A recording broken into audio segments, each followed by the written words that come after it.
Hi, I'm Dominic Cianciolo. I'm the story and voiceover director for NetherRealm Studios, and I'm here today to answer some unsolved mysteries about the Mortal Kombat universe. Get over here! First up, Guillermo R. asks, why didn't Kronika restore Shinnok? So, Kronika did not restore Shinnok because it was beyond her power to do so. When Raiden decapitated Shinnok at the end of Mortal Kombat X, that act itself was irreversible, and it was that act that tipped the balance between good and evil in the Mortal Kombat universe irrevocably towards good. The Thunder God has upset the balance of history. And because Kronika no longer could achieve her desired balance of good and evil between the realms of the Mortal Kombat universe, that's why she decided to restart time and take everybody back to the beginning and reboot things.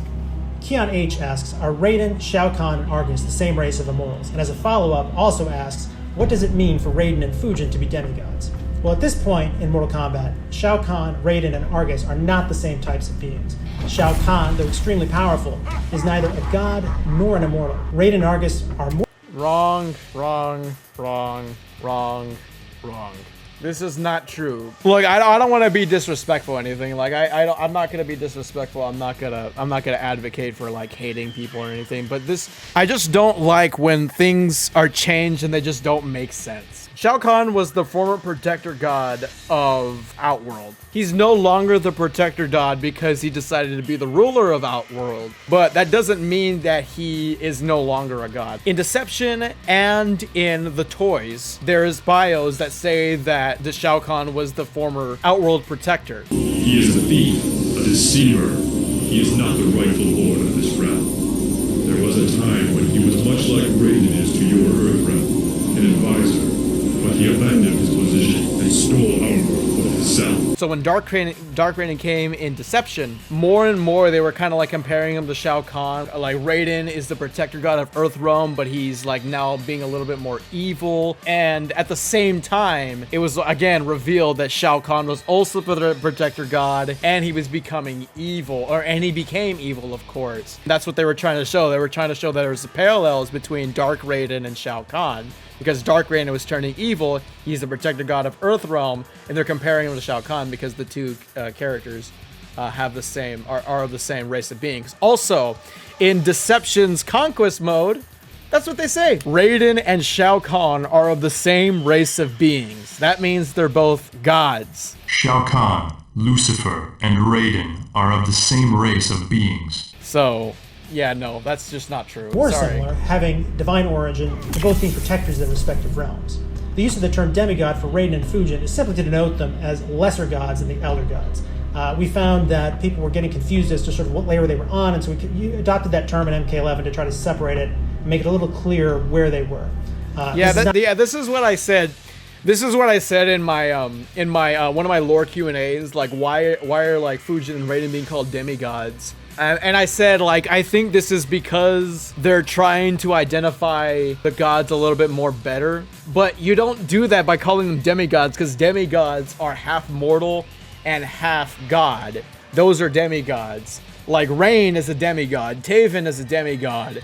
Dagon is a demigod. Rain, Taven, and Dagon are born of a mortal mother and a god father. Raiden isn't born of anything. He was just created by the elements. Fujin isn't born from anything. He was created by, he's created by the elder gods or something like that. I know what they're trying to do. They're trying to like clarify like what it is to be like a regular god and like an elder god. But was anyone really confused, honestly? Was anyone really confused what a mortal, a demigod, a god, and an elder god was? Like, it's not that hard. Elder god, god, demigod, mortal.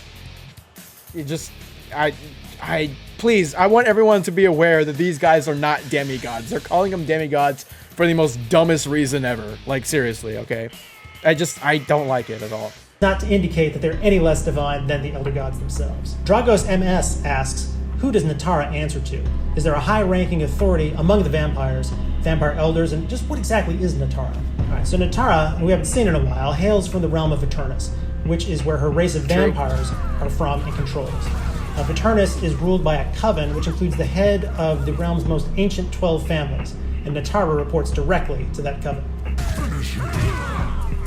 So Tassin H asks if Shao Kahn is a god and former protector of Outworld, like in the original timeline.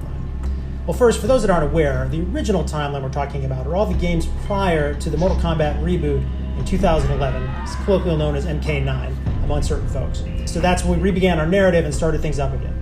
So starting in that Mortal Kombat, Shao Kahn is a little bit different. Shao Kahn is immortal, though his lifespan is so long that to Earthrealmers he can feel like okay, well, okay, fine. At least he's saying that, okay, MK1 to Armageddon, Shao Kahn is a protector god and he's a god. In this timeline, he's immortal. Like, what? I still don't, like, wait, why? Okay, I'm sorry, what? He has great strength, he can wield incredible magic, but he would not be considered a god because he's not of divine origin. You don't have to be divine. Wait, what the fuck? Wait, what? That makes no sense. Like, Shao Kahn didn't start off evil, he just became evil. Just like, you know, you wouldn't say that Dark Raiden is not a god because he's not divine anymore, because he turned dark. You wouldn't say that. Like, what the fuck? Like, that makes no sense. That makes no sense, because with that logic, Dark Raiden isn't a god either.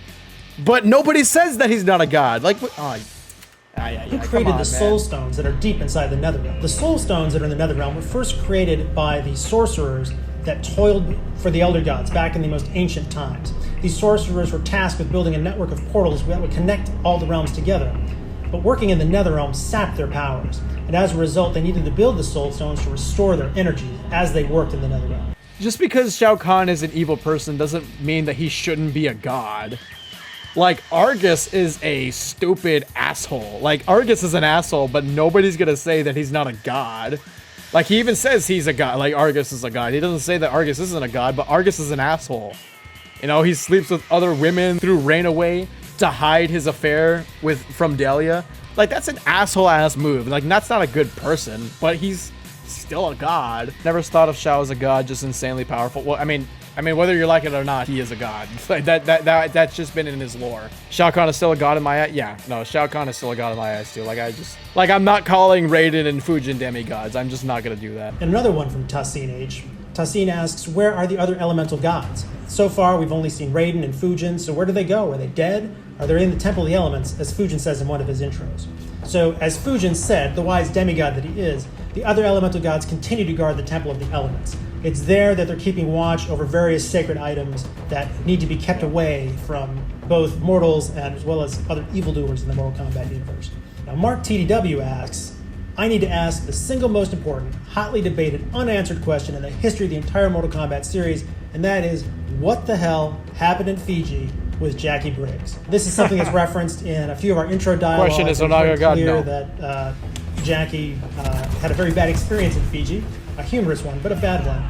But I have to say, much of what happened on Fiji remains classified. What little we know has been pieced together from materials that have been brought to light versus Freedom of Information Act requests and some on-the-ground eyewitness testimony. So what the heck happened in Fiji? God, can we not do this? What we do know is that the U.S. government hatched a special operation to infiltrate a meeting being held by an international terrorist group. It should have been simple, but thanks to a combination of sketchy intel, pesky innocent bystanders, and a particularly irate iguana, the whole mission went south. You spilled about the Fiji mission? Heard all about the Uzis and umbrella drinks.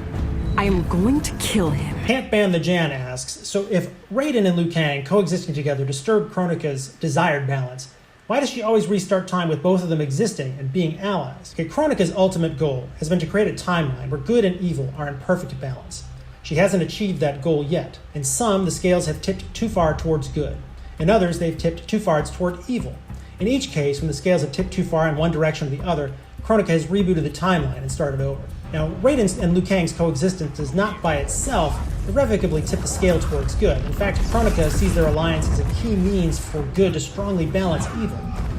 And with each iteration of the timeline, she's always trying to strike a better balance. It's only in those timelines where Raiden and Liu Kang have caused things to go too far to the side of good that they become a problem. And she's still trying to just tweak it to get it exactly where she wants to be. Tassin asks, did the Titans birth the other Elder Gods, similar to how Kronika birthed Cetrion and the fallen Elder God Shinnok? So of the Elder Gods, only Shinnok and Cetrion were born of Kronika, and they're the only two Elder Gods that were born of the Titans. Kronika birthed Shinnok and Cetrion so she could have... I hate this fucking Titan shit.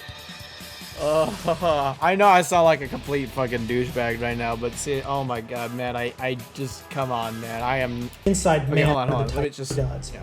Only Shinnok and Setran were born of Kronika, and they're the only two elder gods that were born of the Titans. Kronika births Shinnok and Setran so she could have an inside man and an inside woman in place as she was trying to achieve her mission of balancing good and evil between the realms. Other than Kronika, the other Titans really have not involved themselves directly in the affairs of the realms.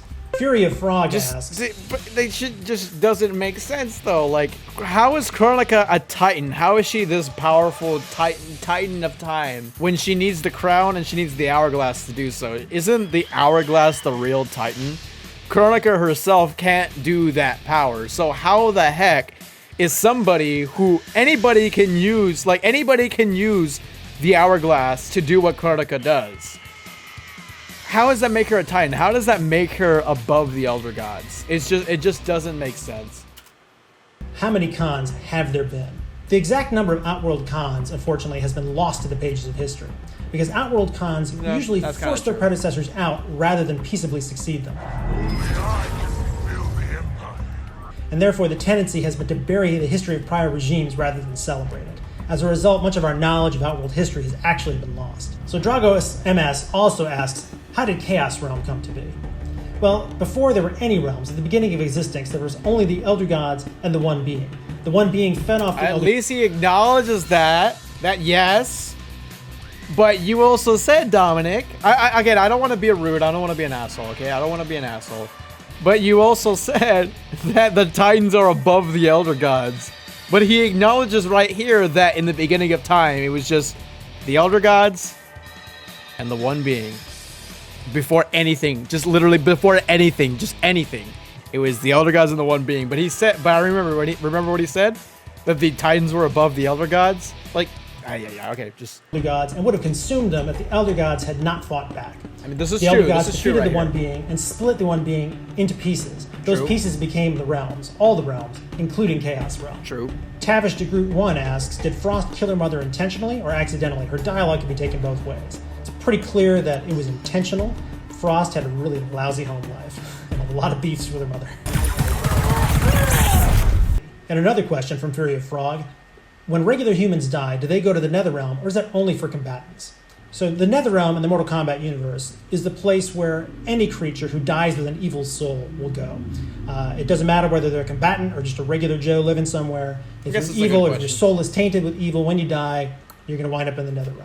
You know, what is the origin of... So where do the Titans come from? I mean, I don't want to acknowledge the existence of Titans because I just don't even like that. I just don't even like the Titans thing in MK. But theoretically, they would be spawned from existence itself. So in the beginning of time, it was the Elder Gods and the One Being, and then the Elder Gods split the One's Being consciousness across everything, and that became the Big Bang. The Titans would be spawned from just existence in the realms and everything like that. Something that's often been asked of us is whether Aftermath's confrontation between Raiden and Liu Kang over whether or not to trust Shang Tsung, which directly calls back to a similar beat in Mortal Kombat vs. DC Universe, is intended to make those events of MKDC canon. And the answer is yes. Definitely, for sure. We can assume that those events happened in one of Kronika's many previous timelines. Oh, okay. Clearly, she thought it was a mistake. That's what I'm trying to say, guys. Like, I think some people are taking that quote out of context about like Mortal Kombat versus DC as canon. Like, no, he didn't say it's canon in like in the NetherRealm games like MK9, and like it doesn't take place like between MK9 and MKX and MK11. No, he's saying it exists. It's like its own universe. It's its own thing. It's canon there. I mean, he shouldn't have just said that. He could have just said, well, he did, but he could have just said that's it. Like, it's just its own universe. It's its own thing, which it was. I think everybody knows that. Because she rolled it back and got rid of it. But yeah, as we looked at this idea of timelines and multiple timelines, we were hoping to be able to integrate a lot of the past lore, including MKDC, and it was a lot of fun for us to be able to reference that back. And we knew that our most observant fans and those folks that have been with us through the whole history of the game were going to pick up on that and see that similarity. Another question we get at the studio a lot is in Aftermath's prologue, where we hear that Fujin, Nightwolf, and Shang Tsung have been trapped by Kronika in a void. and that's where they've been during the events of the main game. Akios World. And the question comes up is this void new to Mortal Kombat lore? No, well, it's not. Actually, it isn't. It's not something that's new. Void was first mentioned in Thank you, Scorpion's Diver Mind Fire- and Fa- MK wait. Deception. And that was Diver something we saw, Fairway, like, thank oh, you for know following. what? We could totally bring that back and use that for Mortal Kombat 11. True. At least they didn't get like everything wrong. You know, at least some of what he said was right. There was like 3 things that are just like huge contradictions. I just wanted to clarify some things because some of that was just incorrect. At least he got some things right. But yeah.